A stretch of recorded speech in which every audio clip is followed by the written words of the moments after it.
bolti voru í netið? Það var geggjur tilfinning. Þetta búið að vera svolítið dreifum þetta svolítið leiki, þannig að það geggjur þetta séu loksins ára á raunveruleika. Hvernig leiði þegar þú vissir þú ættir að byrja? Ég var svolítið svona, ég var hissa, viðurkenni það, en ég var mjög spenntur og ég var bara ánægður að fá tækifærið.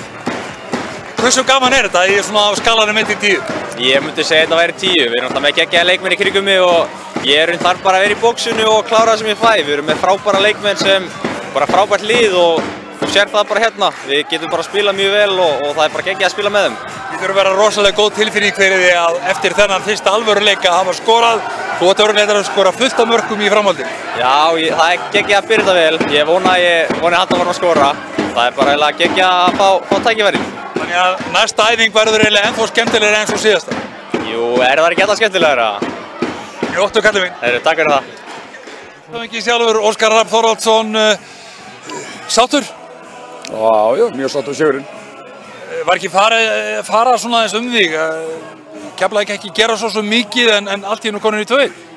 Nei, ég skal bara vera heiðarlegur við það. Ég hafði allan tíma trú að við myndum grófum okkur smá hólu, en ég hefði allan trú að við myndum komast upp úr henni og klára þetta. Mér fannst þetta einhvern veginn vera þannig leik. Við náttúrulega yfirspilaði í fyrri hálfleik. Mér fannst þetta að skora fleiri mörk þá, en síðan grípur sig einhvers konar kæruleysi og eitthvað tilfinningum að það þurfi ekki að hafa fyrir hlutunum, sem að menn fá síðan bara holla áminningu það að það er eins gott að það sé kveikt á mönnum allan tíman. Er þetta ekki gott fyrir þjálfara að fá einmitt svona leik? Þið snúið leiknum við, þið fáðu okkur 2 mörk, er ekki vanað að fá okkur mörk, allavega hingað til. Er ekki gott fyrir þjálfara að fá svona aðeins svona til þess að geta brýnt menn betur í næstu leikjum? Jó, engin spurning. Það er bara ljómandi gott og hafið þetta, við svo sem erum alltaf að tala um þetta, en hafið þetta ekki fært mönnum heim sanninn um að það þarf að hafa fyrir öllum hlutum og hvort sem hvaða lið sem það er, það er bara flest lið sem við mætum, eða öll lið, eru bara skipa góðum fótboltamönnum og ef þið fá pláss og ef þið fá tíma, þá geta þið sært okkur og það var raunin á þessum slæka kafla okkar í seinni hálfleik.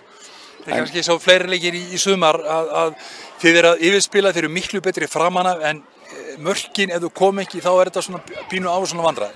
Já, við náttúrulega, þetta er það á svona vandræði, þetta kemur það okkur koll að það er ekki, við verðum að bera meiri vinningu fyrir færunum sem við fáum og fara að klára þau fyrr, klára leikina fyrr, því að það er rétt, markið getur alltaf dottið inn hinum megin og þá ertu komin á leiðinni niður ykkur á brekku sem nær ekki að stoppa, en það er ljóst, við þurfum að fá meira fyrir yfirburðin okkar. Það var aðeins fyrir að fjúkið þannig í lokin? Já, nei, bara aðeins að brýna menn. En er þetta ekki að verða bara erfitt fyrir þig að velja þá 11 sem eiga að byrja, því að það eru svona margir leikmenn sem eru að gefa þér allavega svona ákveðin skilaboð að þeir séu klárir? Jú, bara lúxusvandamál, það ekki. Ég get ekki kvartað. Þetta er ekki besta vandamál að hafa, þetta er sennilega besta. Stutt í næsta leik, hann er hér á þessum velli og þú lítur að horfa á 3 stig þar. Ég sagði þér áðan, við förum í alla leiki til að vinna á og leikur á móti Fjölni er ekkert öðruvísi, en við vitum það að það þarf alltaf að ganga upp og við þurfum að vera allra best útgáðan sjálfum okkur til að ná við 3 stig þar. Ertu búin að teikna upp hvaða mótherja þig langar í næsta leik í bikarnum? Nei, ég er bara ekki búin að leiða hugann að því og þetta myndi ég vilja heimaleik, en móti hverjum skiptir engu máli. Hér er með öðrum orðum alveg saman? Nokkuð sama, já. Til hamingju. Takk. Segir Óskar Þorvaldsson og hér er Kristinn Steindórsson sem að raðar inn mörkum þessa dagana fyrir Blika. Kiddi, hvernig er tilfinningin? Mjög góð, mjög sætt. Sigurmarkið, geggjað. Já, það var mjög svipað fyrir markinu. Típist svona framherja mark. Svona aðdragandinn að því spilið og það allt saman? Já, sjálfsögðu, við tökum allt inn í það, frábær sókn. Mjög vel spilað og hérna, þá þarf maður að klára það. Þið langaði 3. marki? Það sjálfsögðu. Ég held að það komið krampa hérna á 70. mínútu, skiptingarnar búnar, þannig að ég ætla ekki framlengingu. Hvað finnst þér að hafa breyst frá því til að mynda því með FH? Hvað gerist með Kristinn Steindórsson? Já, fyrst og fremst kem ég umhverfi sem ég þekki og líður vel í og hérna bara frá því ég steg hérna inn fyrst að fá að æfa með þeim. Hérna fann ég fyrir traustið frá Óskari og Dóra og öllum í kringum félagi og ég held að það sé aðalega það að maður fær trausti, maður fær náttúrulega að spila framar og þá koma gamli taktar. 3 mörk á skömmum tíma, það lítur nú að kæta þess.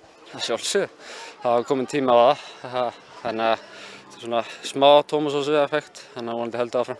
Ertu búinn að setja sjálfur eitthvað markmið sem að þú er til að deila með okkur? Nei, í rauninni ekki, ég er bara ánægður að hafa komist hingað og fá að vera með og reyna að ná þeim markmiðum sem að klúbburinn vill ná og svo sjáum við bara hvað gerist, ég er bara sáttur. Þið lentu í svona smá vandræðum í leiknum, ég meina Keflavík var ekki að gera svo mikið en allt í einu eru þeir konur í 2 yfir. Já, ég veit ekki alveg hvað gerðist, smá kæruleysi á okkar hálfu, þú veist við vorum með fyrri hálfleikinn alveg og var bara svona fagmannlega gert, einhvern veginn hvernig við spilaðum hann og svo kannski heldum við smá stund að þú veist, við þurftum ekki að hafa eins mikið fyrir þessu og leiðum að koma sinni leikinn en við þurftum að grafa djúpt og gera það svo sannarlega og koma tilbaka og klára með þetta. Ég spurði Óskar að því og ég spyr því að því líka, er ekki gott að samt sem áður að fá svona pílnýti á baukinn og ná að svara þessu og vita það að þið hafi kraft og getið til þess? Já, bæði það að sjá að við höfum grífilegan karakter í liðinu og mjög sterkt að koma tilbaka og líka sjá það að ef við erum ekki alveg, þú veist, 100% fókuseraðir og til í baráttuna, þá erum við ekkert betri en þessi litli kafli þarna sem við lentum undir. Þannig að við þurfum að sýna það í hverja einustu mínútu, í hverjum einustu leik. Hvað með þig sjálfan, hvað ertu langt í að fara að verða 100%? Auðvitað búið að vera COVID og vesen og annað og menn ekki kannski fengið að spila fótbolta sem þið vilja gera. Hvað langt í að verða 100%? Ekkert mjög langt. Maður eftir að finna fyrir þessum leik á morgun og hinn. Það var bara að koma sér í smá nudd og svo bara, þú veist, byggja orðin á þetta. Þetta kemur hægt og rólega. Gefa þessu 2-3 leiki viðbót. Njóttu. Takk fyrir. Segir Kristinn Steindórsson og við skiptum aftur yfir til ykkar.